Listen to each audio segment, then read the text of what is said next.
I haven't seen the videos where my brother tells our story. It's not because it's wrong that he did it. He asked me before contacting them. I just can't. Don't judge me. Don't feel bad either, and it's just something I don't want. No, I want to relive. Not in this way. I also apologize if I don't want to talk about my mother's death, about what happened that day. I don't know if I'm ever really ready to do it. Again, I hate being in this house as much as I hate being in this house. Hours that came to it to change our lives. The house where all our memories are. Where I remember my mother, my grandmother, where I grew up, the same house that the neighbors now avoid, where people cross the street so as not to walk in front of them.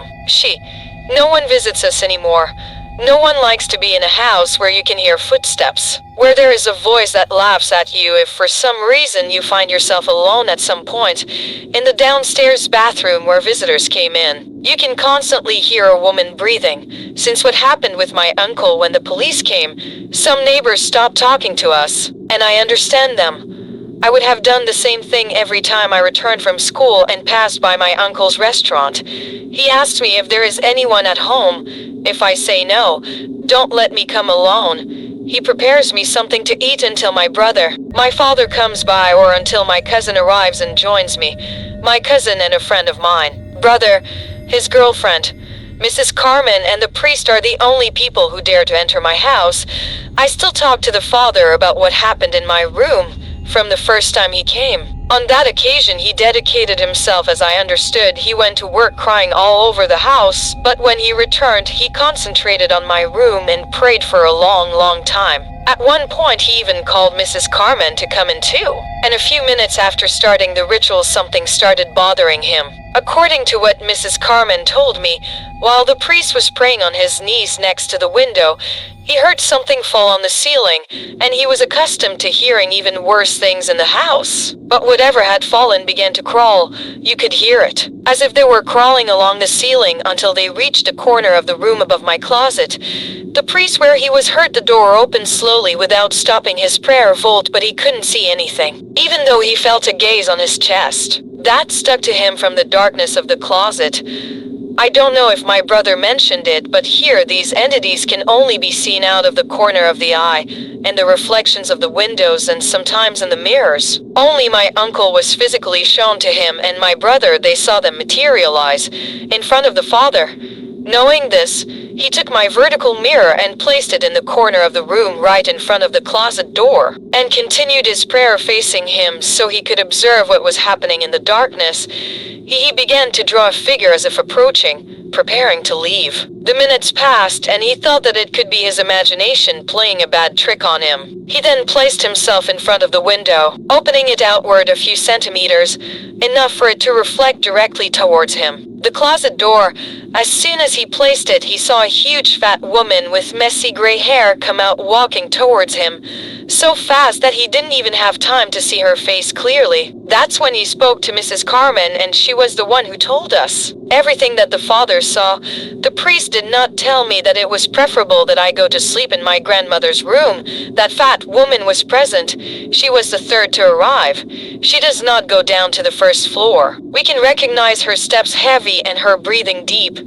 When we close the doors at night and she walks down the hallway, sometimes it is so easy to forget everything and think that everything is as before. I remember a particularly nice day at school, and it is that after what my mother had had a hard time getting along, even shortly before one of my best friends moved out of the city, that day I told you about my friends, who had some surprises too. The classes, even the teacher let us leave a few minutes early. Everyone got together. They had agreed. Suddenly, I don't know where, everyone came out and we hugged each other.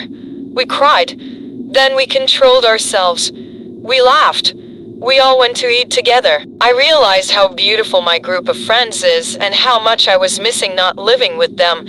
We planned to meet the girls to make a call that night, and one of my friends brought me home.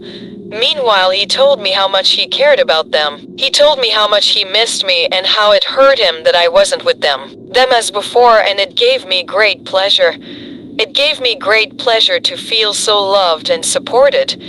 I entered the house, and even the light coming through the windows seemed to illuminate it in a different way, as it had not done in a long time. I entered my room and lay down due to the emotions of the day. Perhaps I fell asleep deeply in a matter of minutes, and I dreamed. I dreamed of my friends, of the boy who had just taken me home. I dreamed of the last vacation we took as a family years ago. And suddenly that laugh again. That stupid laugh that seemed to come into my dreams to tell me that that nothing was right at home. It was still infested, that my mother is no longer here, that neither my brother nor I are the same as they taught us. And I wanted to open my eyes, and what I saw, I don't know if even in my dreams it was that horrible fat woman floating right above me, right over my bed, stretching her arms towards me and screaming with her face, because I couldn't hear her but I could see her expression and her empty black eyes. I remember running. I remember leaving my room home, and I went to my uncle's restaurant to wait until my brother arrived. My cousin arrived first, and she accompanied me back home. My uncle's family has also become accustomed to experiencing what happens in this house from the outside. What happens to us. When I got to my room for my cell phone and I had text messages, my friends were about to pick me up for that sleepover that had excited me so much. Hours before, I was taking what I needed when Dad arrived. No matter what I experienced, and I didn't tell him what had happened to me. I saw him happy and smiling, and it is so strange that happens now, that I didn't want to ruin his day. And seeing how I ruin his day by telling him what happened to me. I was talking outside. My dad smiled at me and shrugged his shoulders while I hugged him. I ran out. We left my cousin at home and we went to buy something to eat. And for a few hours I lived a normal life. Living what every girl my age does. I guess I should live. Until they got there too. Until suddenly I saw that girl looking at me from outside the window. That girl with the face of an old woman, smiling and wearing, I'm sure, she had her first communion dress on. I felt like I was going to die. Faint, but somehow my desire to not be the strange one, to no longer be the one who suffers, the one who always draws attention, made me control myself. And I pretended that nothing was happening. I don't know how, but I did it, and I did it all night when we went to sleep. That was when at least I realized that no matter where we go, they are going to follow us. Weeks later, one afternoon eating at my uncle's restaurant, waiting for my dad or my brother to come by, I received a call from a boy from school talking to me in an unusually serious tone. A boy from another class who is not aware of everything that happened. He asked me, "Are you in your family's restaurant?" And he answered himself by saying yes. No shit, I heard him say often after a long silence. Then he continued with an extremely nervous tone. "Seriously, don't be scared," he told me. "Some friends and I were playing Ouija, just joking as always. Suddenly it seems that if we start talking to someone, and that he mentioned and told us where you were right now and said that he likes living in your house."